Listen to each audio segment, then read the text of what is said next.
I'm Stephen Ross Smith, and I'm the author of Emanations, Fluttertongue 6.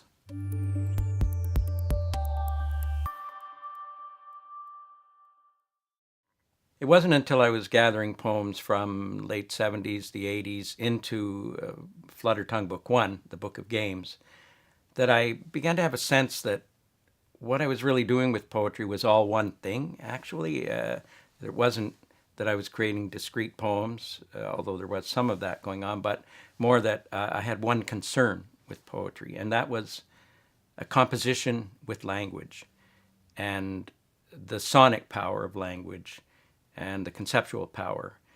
And I thought, I'm really doing this no matter what I'm doing. That's at the basis of what I'm doing with poetry. And by this time I was also working on Fluttertongue Book 2, so I saw that spread out through that little bit of time.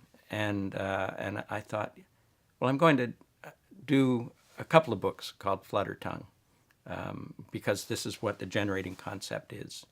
Well, I don't know. Then I couldn't stop or something. As I moved on in my writing, I felt the same propulsion, even though each book is different. They had that same attention to composition.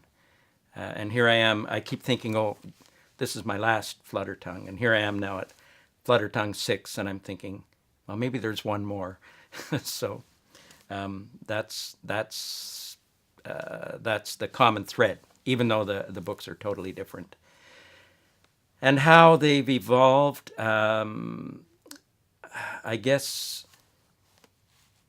well, they've moved through verse, the prose poem, back to verse. Emanations, Fluttertongue 6, is back, committed primarily to verse. There's a couple of prose poems in the book, but it's my examination of verse again, after abandoning it because I felt that I'd done whatever I could do with free verse until I started Emanations, which was called something else before it was Emanations. So that was my return, I guess, to the free verse form and with something fresh to do with it.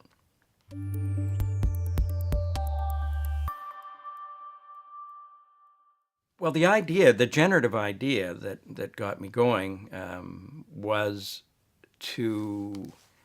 I didn't invent this method, but I borrowed it from somebody. I can't remember who, but I used someone else's poem as the generative device. So what I would do is I would take that person's poem and I would write a line before their line and a line after their line all the way through, sort of down the margins. And then I put their poem away and forgot about it, basically, and then worked with those notes, lines that I had written. And I don't know, I just kept going. You know, I did, the first one was what became the triptych that was based around a work by Daphne Marlett. And then after I did that one, oh, this is kind of cool. I'm going to do another one. And I didn't know it would become a book. I mean, it was just at that time a generative device. And so that's what happened with, I've lost count, 30-some poems, I think, that each were generated from a poem by a different author.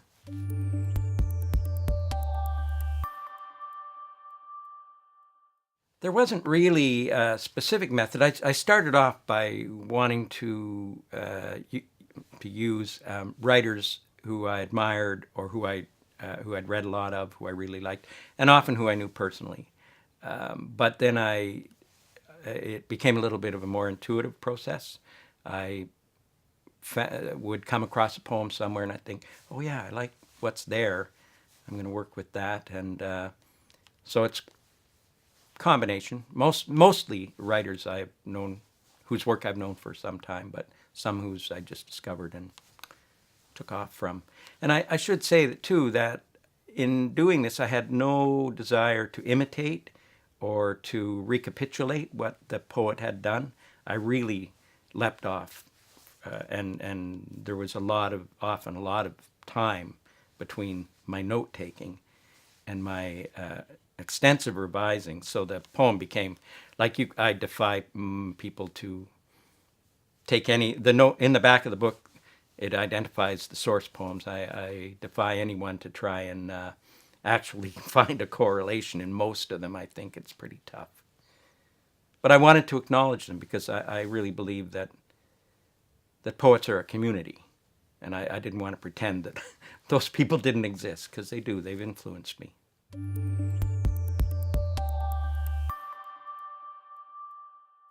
My attention to sound really grows out of, well, two things. One, my attention to language as a material, and also my early practice as a sound poet, where we performed abstract sound and scored sound and word language mixed with non-language and language overlapping, two or three speakers overlapping, where meaning is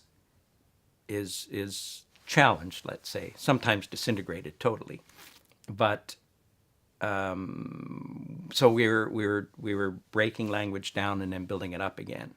So my ear got pretty refined in that couple of decades of doing sound work, and so when I write, I often let that lead me. There are two things that I implement when I'm writing, and one is just to generate vocabularies around around words, and that's an associative process, and I generate that both by meaning association, but by sound association, and then I try to work it into the poem. So I try not to let meaning lead. I try to let language lead, and meaning will come. You put any two words, you put one word on the page, you have meaning. Put two words on a page, you have more meaning. Even if the words seem to bear no relationship whatsoever to each other, meaning will emerge.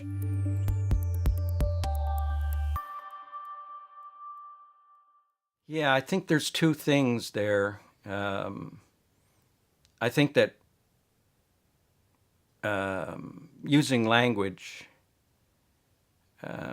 outside our traditional use of language, I think probably most good poetry does this, maybe. It's a revolutionary act. The poem may not express tendencies toward revolution, like down with the, tear the walls down, or I could say other things. But anyway, the fact that we're using language in a challenging way, I think, is in a sense political. I think language is used and abused so much in politics and in journalism and all kinds of places that hopefully the poets are refreshing the language, challenging that kind of use, and I guess thereby being political, without being polemic, without wearing a sign that says what their ideology is, because there isn't ideology, I don't think, in my work, but I think there can be challenge to the status quo, maybe.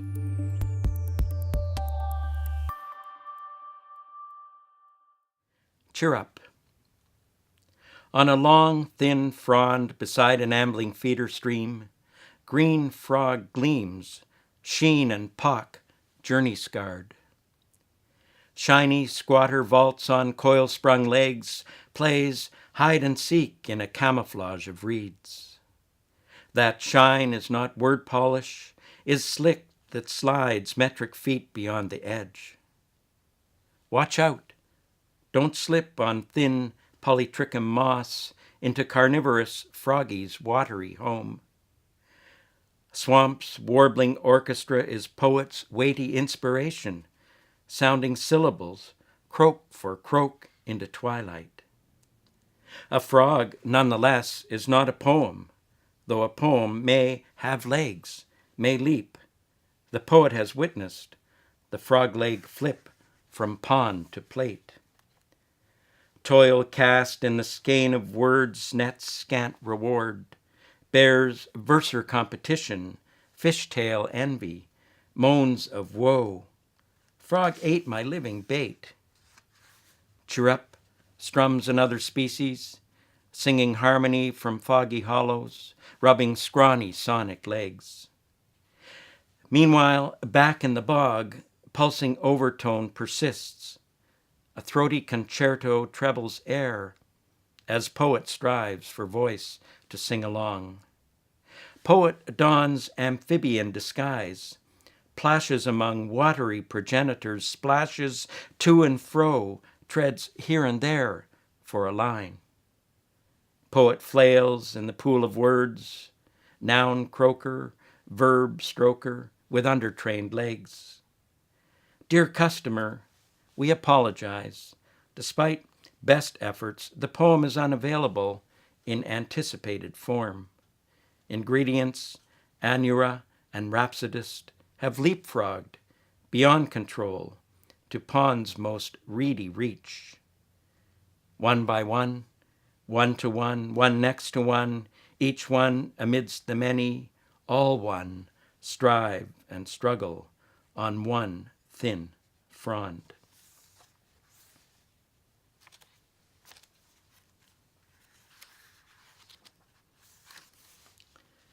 Repertoire.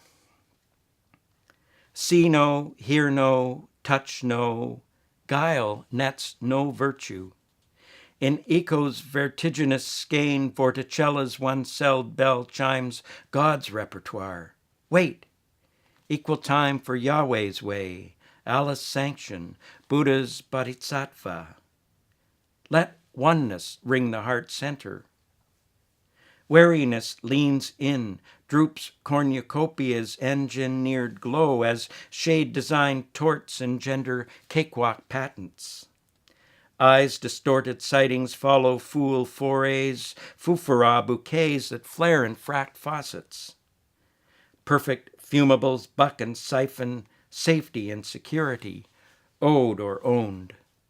Tote all countering slumps of debt and defeat, suffering mounts, retorques, torments, tortures, tarnishes, niche gashes gnash in tarnation as diners on steak tartare discuss terms of necessary terminations to protect bucks.